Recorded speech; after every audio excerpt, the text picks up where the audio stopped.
구약 성경을 읽다 보면 몇 가지 궁금한 점들이 많이 생깁니다. 우리 아이들이 많이 하는 질문 중에 하나는 공룡이 정말 있을까? 그리고 그 공룡은 노아 방주 때 그 배 탔을까 못 탔을까? 뭐 이런 거 저는 되게 궁금했습니다. 그리고 40일 동안 뱃속에 있으면서 그 동물들은 큰 홀에 그냥 막 모여 있었을까? 아니면 각각 독립된 방에 있었을까? 뱀은 뱀대로, 새는 새대로, 코끼리나 기린이나 이런 동물들은 각각 그런 동물들 한 쌍씩이니까 각각 방이 있었을까? 아니면 따로따로 격리됐을까? 이런 거는 어렸을 때 많이 궁금했던 질문입니다. 아마 뭐 천국에 가서 물어보면은 다 알려주실 것이고 아마 우리는 신기해하지 않을까 생각이 듭니다. 또 하나 저는 궁금했던 것 중에 하나는 노아 방주가 끝나고 바벨탑 사건이 있고 하나님이 언어를 다 바꾸게 하셔서 이제 인류가 이제 흩어지게 되잖아요. 그럼 흩어지면서 우리는 이제 이 세계사가 시작이 됐다. 문명이 이제 시작이 됐다. 각각 언어가 통하는 사람들끼리 모여서 문명이 시작됐다라고 저희는 이제 그렇게 알고 있고 그렇게 알고 있는데 그때부터 하나님으로부터 심판을 받아 바벨탑 사건 이후 그때만 해도 야 우리가 하나님처럼 높아지자 다 하나님을 존재를 알았으니까 신에 대한 존재를 알았으니까 그때부터 하나님이 아브라함을 부르기까지 이제 여러 문명들이 각각 건설되는데 꽤 긴 시간이 흐르거든요. 아브라함이 살았던 시대는 수메르 이게 지금 뭐 메소포타미아 문명 이쪽 지역의 문명이니까 뭐 동양은 동양대로 뭐 아메리카는 아메리카대로 이렇게 문명들이 이제 발전하고 있는 그 간격 그 사이에 하나님은 왜 나타나지 않고 침묵하셨을까? 그러면 그때 태어난 사람들은 하나님에 대한 존재도 모르고 그냥 태어났다가 살다가 죽고 그런 존재로 살았을까? 하나님이 그때 하루라도 나타나셔가지고 자기 백성들을 구원해야 되는데 다 하나님을 모르고 각기 살아가고 있는 그 사람들을 두고 그냥 침묵하셨다. 이거 하나님도 좀 직무유기 아닌가? 저는 그런 생각이 많이 들었습니다. 아브라함 때까지 하나님은 아브라함 같은 사람을 찾느라고 침묵하셨을까? 성경을 자세히 들여다보면 공부하다 보면 이제 이런 질문들을 얼마든지 할 수 있습니다. 오늘은 아브라함에 대한 이야기 5번째 시간인데 이제 하이라이트라고 또 말할 수 있죠. 아들 이삭에 대한 사건입니다. 아들을 낳을 수 없는 상태에서 하나님이 아들을 주셔서 이삭을 낳게 되고 그 이삭이 10대가 되었을 무렵 지금 약 중학교 2학년 그러니까 하늘이 정도가 됐을 무렵에 하나님이 그 아들을 이삭으로 바쳐라. 당시에 제물로 바친다라고 하는 것은 일반적으로 번제 그래서 죽여서 뼈를 다 발라내고 살을 불 속에 넣어서 태워서 그 연기로 어떤 신께 제의를 드리는 그런 제도가 있었기 때문에 아들을 바치라고 할 때는 당연히 아들이 죽는다는 것을 의미합니다. 하나님이 어렵게 얻은 아들을 바쳐라 라고 했을 때 우리는 아브라함의 심정이 어땠을까 이런 말씀 많이 들었을 거라고 생각합니다.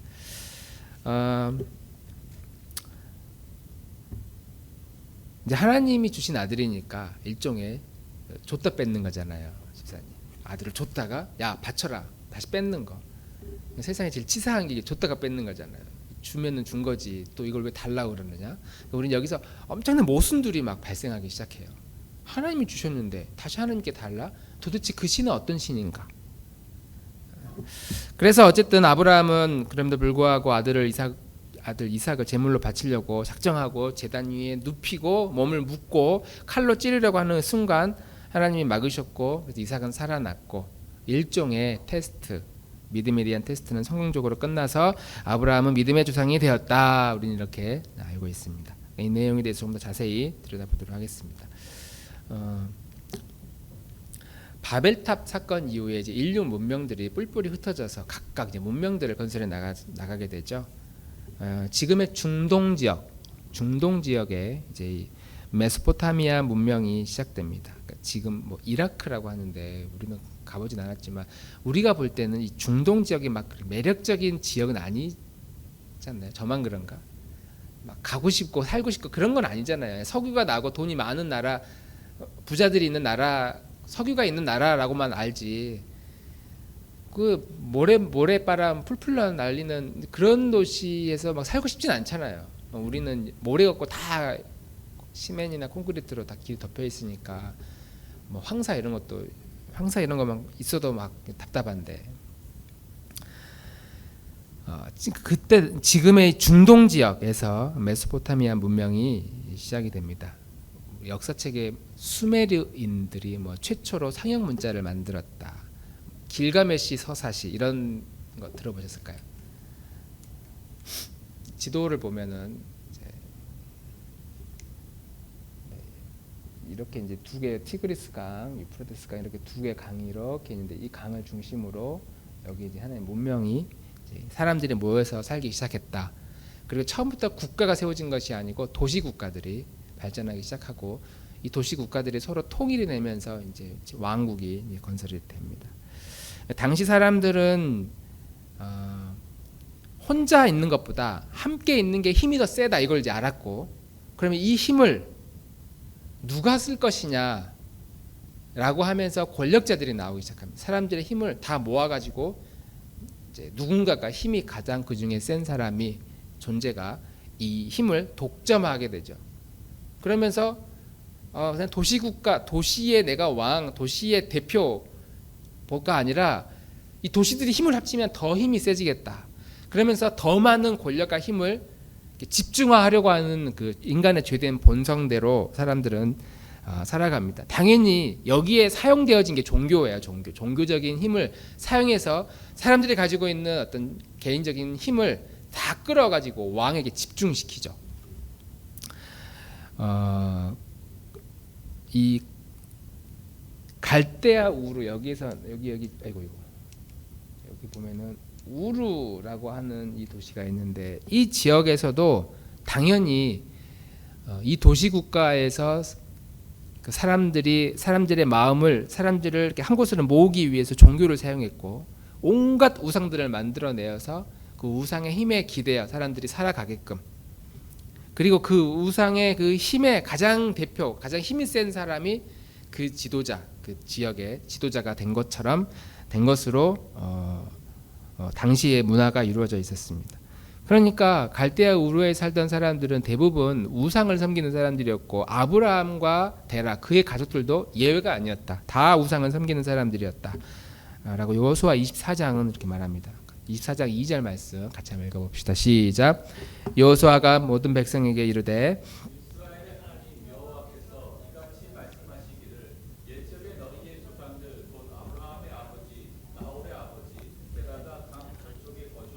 다른 신들을 섬겼으나, 그러니까 아브라함은 하나님은 몰랐는데 철저한 우상 숭배, 신을 섬기던 우상 숭배자였습니다. 뭔가 하나님의 신을 받을 만한 이 사람은 대단히 구별되고 거룩하고 내가 찾아가면은 나를 알아볼 수 있을 것 같아서 찾아간 게 아니라 그냥 아주 평범한 우상 숭배자였다. 그런 사람이 하나님의 계시를 받았고 무서워 벌벌 떨고 있는 아브라함을 보면서 그의 아버지인 데라가 마음에 결심을 하고 너가 만난 그 신의 존재가 무엇인가 너를 지금 두렵게 한다. 우리가 결정을 하자. 그래서 이제 아버지와 함께 데라와 함께 고향을 떠나게 됩니다. 고향을 떠나라고 그랬으니까 떠나게 됩니다. 김미연 집사님은 고향이 해남이잖아요. 해남에 가면은 마음이 좀 어떠신가요? 좋아요. 네. 살고 싶은 마음은 없는데 없어요. 네, 살고 싶은 마음은 없어 대부분. 근데 가면은 마음 편하잖아요. 내가 어렸을 때 자라온 내 추억이 쫙 있고 당신 누구냐고 말할 사람도 별로 없을 것 같고 그래도 나 여기 사람이라고 말하면 다 받아들여지는 것 같고, 고향은 그렇게 받아들여지는 지역, 내 마음이 이렇게 편안하게 만들어주는 그런 지역입니다. 우리 어렸을 때 살던 동네 놀러가도 그러지 않나요? 대림도? 아니다. 어디? 대림도? 네, 거기 가면은 내 추억이 있는 곳이잖아요. 임집사님의 어릴 적 추억이 있는 뭐 고향은 그렇지만 화구동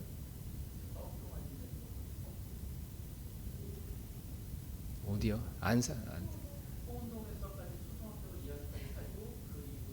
초등학교 2학년도 뭐 기억이 없을 것 같은데 어쨌든 어쨌든 화곡동 왠지 가면은 집사님이 자라온 터전이니까 좀 답답해요. 서울은 좀 그럴 수도 있겠습니다. 동우 집사님은 수원 어디예요? 용인. 뭐 좀 고향으로서의 뭔가 있어요, 용인이 집사님도? 그럼 고향 그 용인에 대한 어떤 애착이나 이런 건 좀 그냥 없네. 그냥 용인. 내가 어릴 때 기억이 있던 곳. 이제 집사님, 김 집사님이나 저나 멀리 있고 우리가 어렸을 때부터 태어나고 자라고 학창 시절도 거기서 보낸 그런 고향들은, 특히 시골에 그런 정서가 있는 그런 고향들은 내려가면 마음이 편해요, 진짜. 그렇지만 살고 싶지는 않습니다. 살고 싶지 않고 모르죠. 나이가 많이 들어서 뭔가 여건이 좋아졌을 때 어디론가 정착한다면 하나의 그냥 선택지는 될 수 있겠다. 이제 좀 많이 누리고 있을 때란다고 한다면, 고향은 그렇게 우리의 마음에 쉼과 안식을 주는, 안정감을 가져다 주는 그런 정서를 가지고 있습니다. 긴장이 풀려요. 마치 우리 퇴근하고 집에 오면 집처럼. 집에 오면 마음이 편안하잖아요. 옷도 편안하게 갈아입고 긴장도 좀 내려놓고 뭐 내가 좀 하고 싶은 거 하기 싫은 거 내 의지대로 할 수 있는 곳. 고향이 그런 것이죠. 좀 더 넓게 우리가 외국에 한 몇 년 살다가 한국에 인천공에 딱 도착했을 때 그런 느낌이라고 할까요? 고향은 한국이 우리의 고향이니까, 우리의 조국이니까. 한국에 있을 때, 한국으로 딱 도착했을 때 그 오는 편안함. 그런 마음이 푸근해지는 그런 고향에서 하나님이 아브라함에게 떠나라라고 한 거죠. 하나님이 저에게 야 너 저보고 야 너 저 지방 경상도로 가라. 그럼 저는 하나님 제가 왜요? 왜 경상도로? 그럴 텐데 야 너 저 전라도로 가라. 전라도 어디로 갈까요? 그렇게 말할 수 있는 것이죠. 그만큼 우리 정서가 다 있는 곳이다. 그런 의미에서 우리는 아브라함이 고향을 떠났다고 할 때 그 믿음의 중요한 원리를 하나 발견합니다. 믿음이 자라기 위해서는 나를 익숙하게 하고 편안하게 하는 거기서부터 항상 벗어나야만 된다. 나를 편안하게 하고 익숙하게 하는 그곳에서 내 믿음이 자랄 만한 여지는 없다. 만약 하나님이 그런 여지가 있었다면 굳이 이런 메시지를 만들기 위해서 아브라함에게 떠나라고 하진 않았을 겁니다. 그런데 떠나는 게 처음 한번 샘플로 떠나는 게 아니라 아브라함이 계속 떠나는 삶이에요.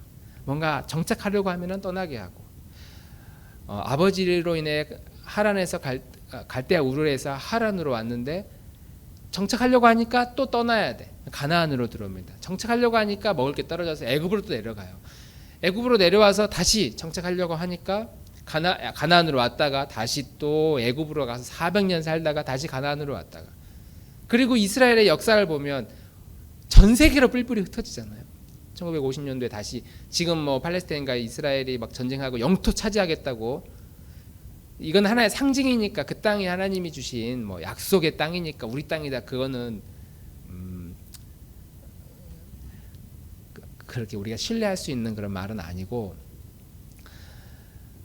하나님이 볼 때 믿음을 심겨주기 위해서 계속 떠나게 하셨다면, 만약 하나님이 이스라엘 백성들이 그 믿음에 충분한 준비가 되었을 때에 이스라엘 사람들은 그러면 이제 땅을 주시겠지가 아니고, 우리에게는 이 땅이 굳이 필요 없구나. 정착할 곳이 필요 없구나. 왜? 믿음으로 사는 존재이기 때문에.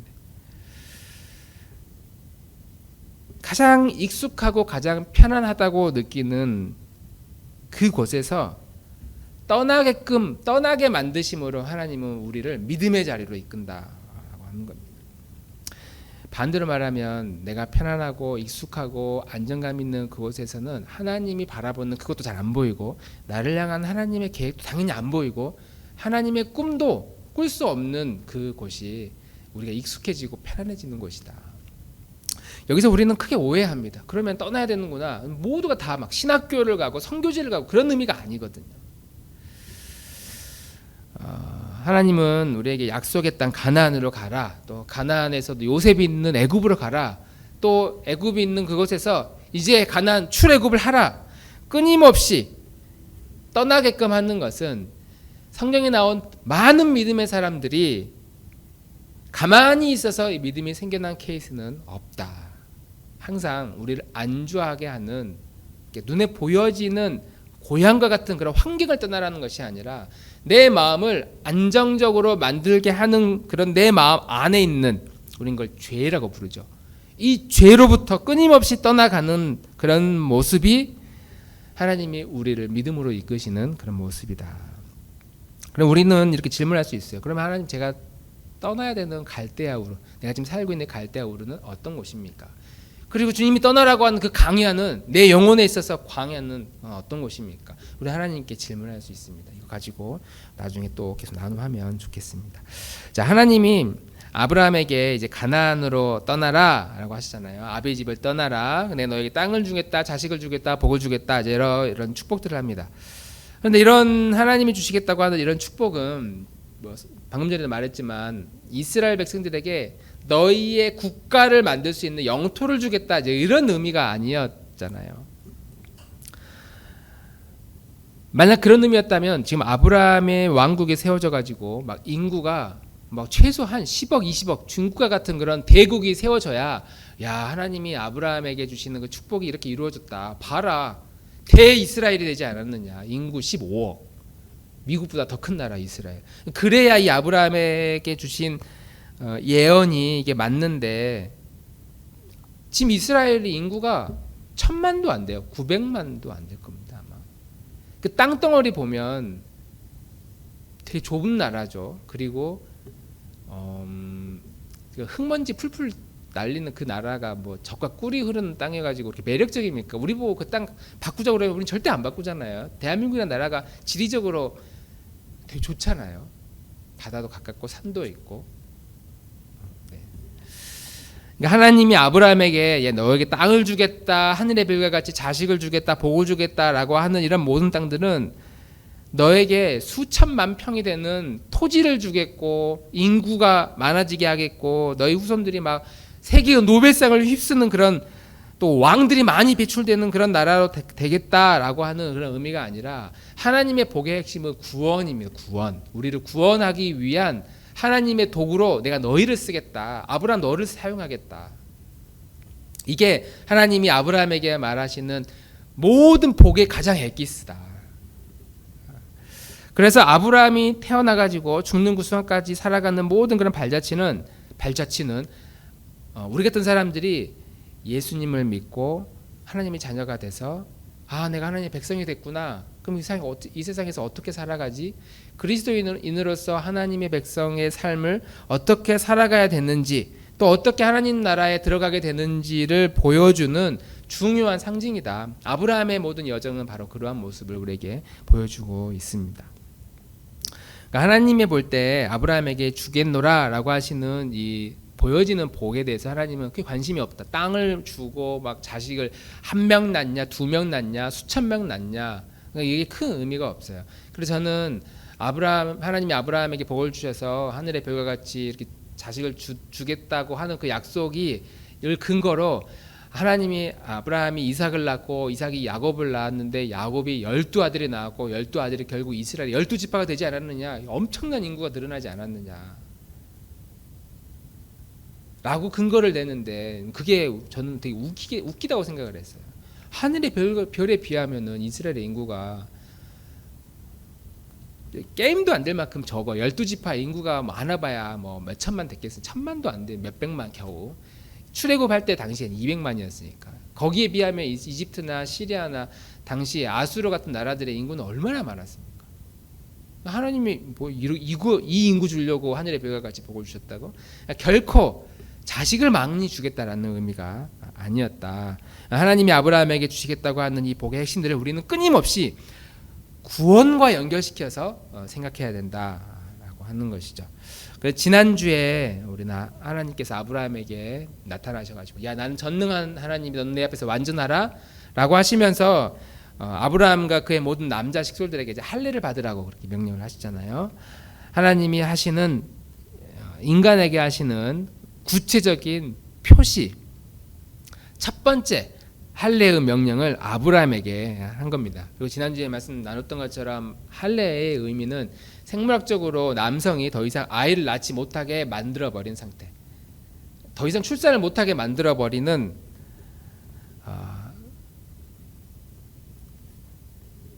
그런 존재로 아브라함과 이스라엘 백성들의 남성들을 다 바꾸어 버린다는 거죠. 지금은 할례 받으면 어떻게 되는지를 알지만 당시에는 할례를 받는 게 너무나도 이상했을 거예요.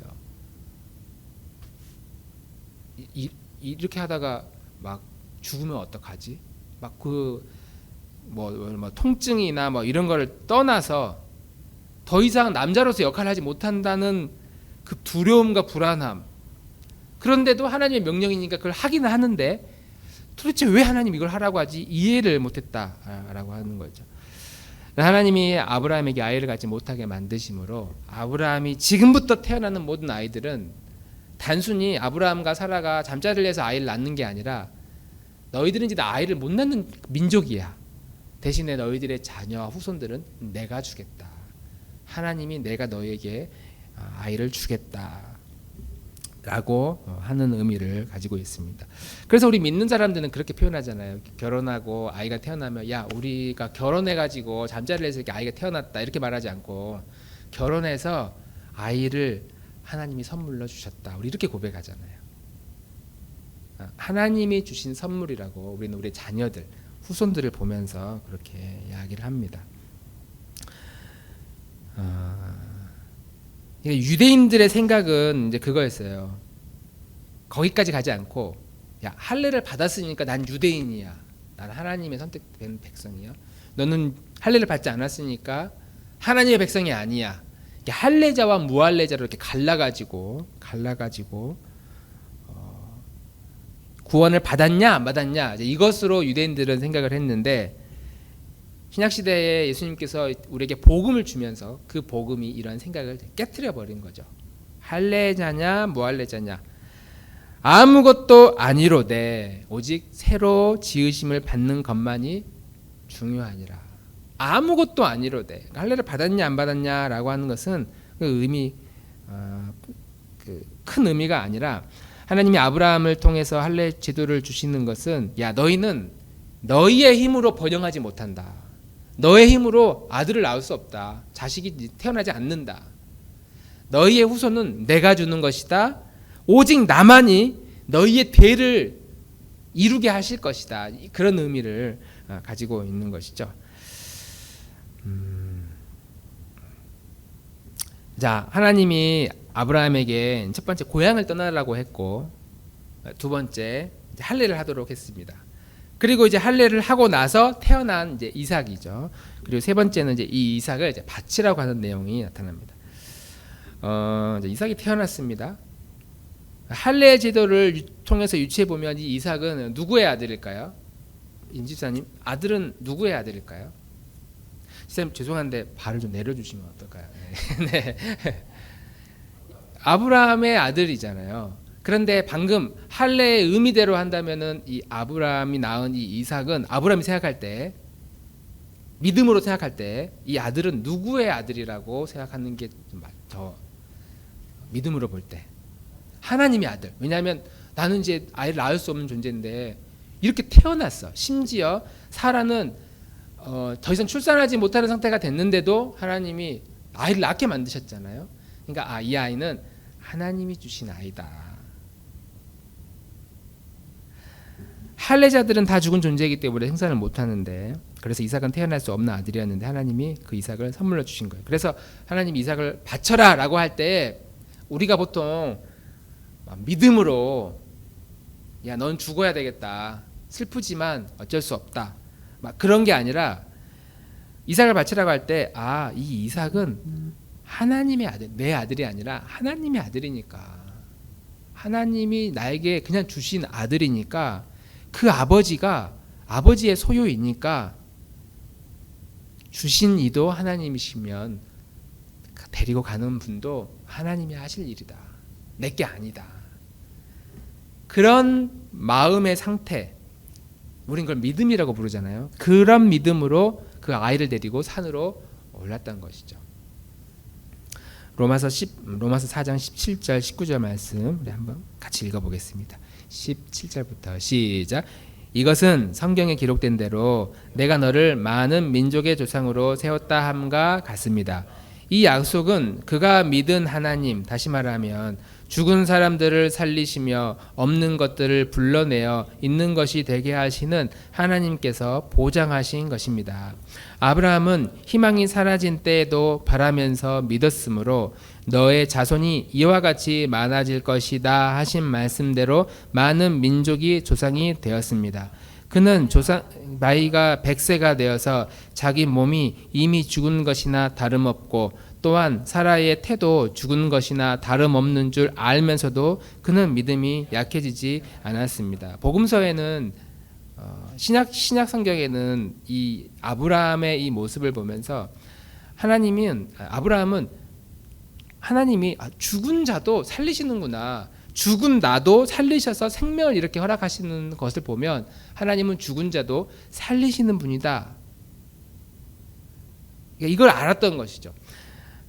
나는 더 이상 아이를 낳지 못하고 난 죽은 존재가 됐는데 또 살아도 출산하지 못한다는 걸 알았는데 그런데 하나님이 아이를 주신다라고 하네요. 그러니까 그 아이는 아브라함의 아이가 아니라 하나님의 아이가 되는 거고, 일종의 죽은 사라와 나 사이에서 태어난 생명, 그러니까 하나님은 죽었는데도 생명을 주시는구나, 죽은 존재인데 아이를 태어나게 하시는구나, 그걸 보고 죽은 자도 살리셔서 이삭을 주시고 없는 것도 있는 것으로 만들어 주시는 분, 없는 아들도 있는 아들로 우리에게 허락하시는 분이 신이시구나, 여호와 하나님이시구나. 이 사실을 여러 가지 경험을 통해서 깊이 이해하게 되고 그걸 수용하게 되고 거기에 대해서 순종하는 것, 그것이 아브라함의 믿음을 자라게 하시는 하나님의 열심이었다라고 우리는 말할 수 있습니다. 아브라함이란 모든 사실들에 대해서 깊이 이해하고 이걸 받아들이고 또 순종하는 것. 지금 이스라엘 백성과 하마스 간에 일어난 이런 전쟁들은 그런 점에서 보면 정말 무의미한 전쟁 아니겠습니까? 이스라엘 백성들은 이 땅에 대한 집착이 엄청나잖아요. 그동안에 수천 년 동안 빼앗겼던 땅이니까. 지금 겨우 영토를 차지해서 나머지 가자 지구를 싹 밀어버리고 다 자기 영토로 확보하고 싶은 마음이 얼마나 많겠습니까? 근데 그러면은 이제 3차 세계대전이 일어날 만큼 심각해지니까 그렇게 하지는 못하고, 그런데도 그들은 이 땅을 차지하고 싶은 그 욕구가 엄청 강합니다. 왜? 구약 성경에 하나님 우리에게 하신 약속이니까. 근데 하나님이 아브라함에게 하시는 이 메시지들은 이렇게 눈에 보여지는 영토, 토지, 인구, 과학, 기술, 문명 이런 것을 말하는 것이 아니라 눈에 보이지 않는 축복. 특히 우린 태어나자마자 죽은 존재잖아요. 죄로 인해서 다 죽은 존재예요. 더 이상 우리가 아이를 낳으면 그 아이는 죄 때문에 죽은 존재고 지옥 갈 존재고, 또 아이들이 계속 문명을 만들어놔도 모든 문명들이 다 죄의 문명만 만들어내는데, 이렇게 모든 인류가 죄 때문에 망가져 있는 그러한 사망의 상태에서도 하나님은 생명을 만들고 살아있도록 하는, 살게 하시는 힘을 가지고 계신다. 그것을 아브라함을 통해서 사용하실 것이고, 그런 구속의 축복을 보여주기 위해서 아브라함과 너의 후손을 내가 사용하겠다. 그래서 갈라디아 3장 16절은 이제 이렇게 말씀합니다. 같이 한번 읽어보겠습니다. 갈라디아서 3장 16절 시작. 그런데 하나님께서 아브라함과 그 후손에게 약속을 말씀하실 때에 마치 여러 사람을 가리키는 것처럼 후손들에게 라고 말씀하시지 않고 단 한 사람을 가리키는 뜻으로 너의 후손에게 라고 말씀하셨습니다. 그 한 사람은 곧 그리스도이십니다. 하나님이 아브라함에게 너로 인해서 한 아들이 태어날 것이다, 아들들이 태어날 것이다 라고 말하지 않고 아들이 태어날 것인데, 그 아들, 개역 성경에는 씨라고 표현을 해요. 내 씨로 말미암아, 이렇게 한 아들이 너의 씨로 말미암아 너의 그 후손이라고 표현하고, 우리 세번역에는 후손이라고 표현했고, 우리가 의역하면은 아들이라고 말하고 있고, 개역성경에는 씨앗이라고 말하는데 다 단수로 지금 표현한다고 하잖아요. 그 존재가, 너의 후손 중에 그 후손이, 그 씨앗이, 그 아들이, 그 아들 때문에 이 땅의 천하 모든 만민들이 복을 받는다. 이스라엘 사람들은 그 사람을 다윗이라고 보거든요. 다윗의 별, 이스라엘의 그 별, 그 다윗 왕이 모든 사람들의 복의 근원이 될 것이고, 다시 다윗 왕조가 세워질 날들만을 꿈꾸고 있잖아요. 근데 이 모든 인류를 다시 복을 받을 그 존재는 구원을 의미하고 있는 거니까, 결국 죽음으로 망가뜨려 버린 이 땅의 모든 인류의 죄의 문제를 해결해 준 그런 존재가 이 땅의 모든 사람들을 하나님의 백성으로, 하늘의 별과 같이, 바다의 모래와 같이 구원을 통해서 우리에게 복을 주실 것이다. 그래서 아브라함은 그 하나님께 이삭을 드리잖아요. 이삭을 드림으로써 내가 당신을 신뢰합니다. 이거 당신의 아들이니까 당신이 가져가셔도 제가 무엇이라 말할 이유가 없습니다 하면서 아브라함이 가지고 있는 믿음을 아들을 드림으로써 증명을 한 거거든요. 내가 당신을 이렇게 믿고 따릅니다. 똑같이 하나님께서 자기의 아들을 모든 인류에 대한 대속물로 십자가에 내어줌으로써, 야, 내가 너희를 이만큼 사랑한다. 내가 너희를 향한 사랑은 내가 내 아들을 죽음에 이르기까지, 아니 죽기까지 내가 너희를 사랑한다. 내가 너희를 끝까지 버리지 않는다. 그 사랑을 아들에 대한 희생으로 사랑을 증명했다라고 우리는 이해할 수 있는 것이죠. 그 사실을 아브라함이 아주 희미하게나마 깨달았던 겁니다. 이삭을 바치면서 희미하게 깨달은 것이죠. 하나님이 주신 선물 이삭을 기꺼이 드릴 수 있었고, 하나님은 죽은 자도 살리신 분이시고 없는 것도 있게 만드시는 분이시니까 내가 이러한 작은 믿음이나마 하나님께 드립니다. 그런 아브라함의 모습을 보면서 우리가 무엇을 정말 사랑하고 있느냐, 우리 여기 계신 분들은 사실 우리 자신에 대해서 사랑이 많이 있잖아요. 내 인생에 대한 애착이 많이 있습니다. 그 중에 우리 안에 있는 어떤 선한 걸 사랑하는 것이 아니라, 내가 인류를 위해서, 어려운 사람들을 위해서, 약자들을 위해서 선한 일을 막 해보고 싶은 그런 마음에 대한 애착이 아니라, 죄에 빠진 나만 생각하려고 하는 그런 경향성들에 대한 사랑이, 애착이 우리는 너무나 강하다는 것이죠. 왜곡되고 어그러진 죄성까지도 우리는 소중히 여기는 마음을 가지고 있습니다. 그래서 하나님이 아브라함을 부르시듯 우리에게 부르셔서 이렇게 하라는 거예요. 너가 사랑하는 그것으로부터 떠나라. 고향을 떠나라. 너를 가장 편안하게 하고 안정감을 가져다 주고 너를 익숙하게 만드는 모든 것으로부터 날마다 떠나야 된다. 우리는 그것을 십자가에 못 박는 삶이라고 이야기를 하잖아요.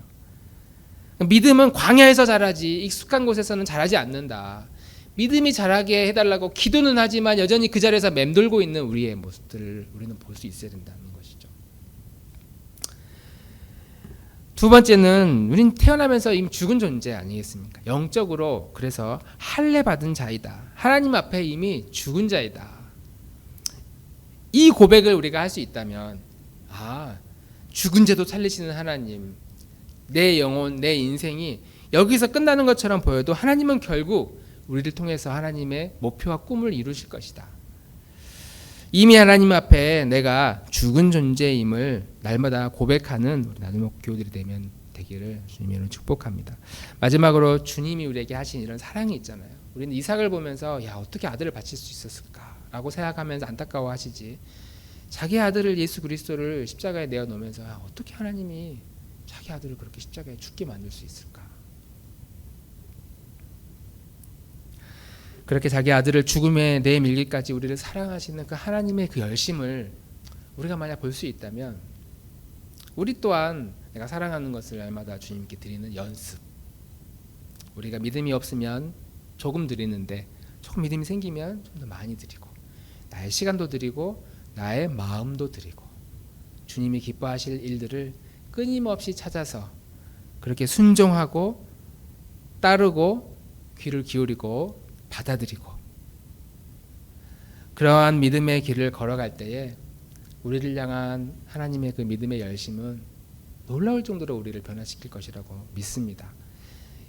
2023년도에 우리의 믿음의 모습이 이 정도였는데 5년 후 10년 후에 우리의 육신과 상관없이 우리의 영혼이 정말 새로워져서 세월이 흘러 주님 앞에 가는 그 순간까지 우리 가슴이 뛰게 하는 그런 하나님의 열심을 우리도 붙들고 그런 열심의 믿음의 길을 걸어가는 우리 나누목 교우들이 되기를 주님 이름으로 축복합니다. 우리 같이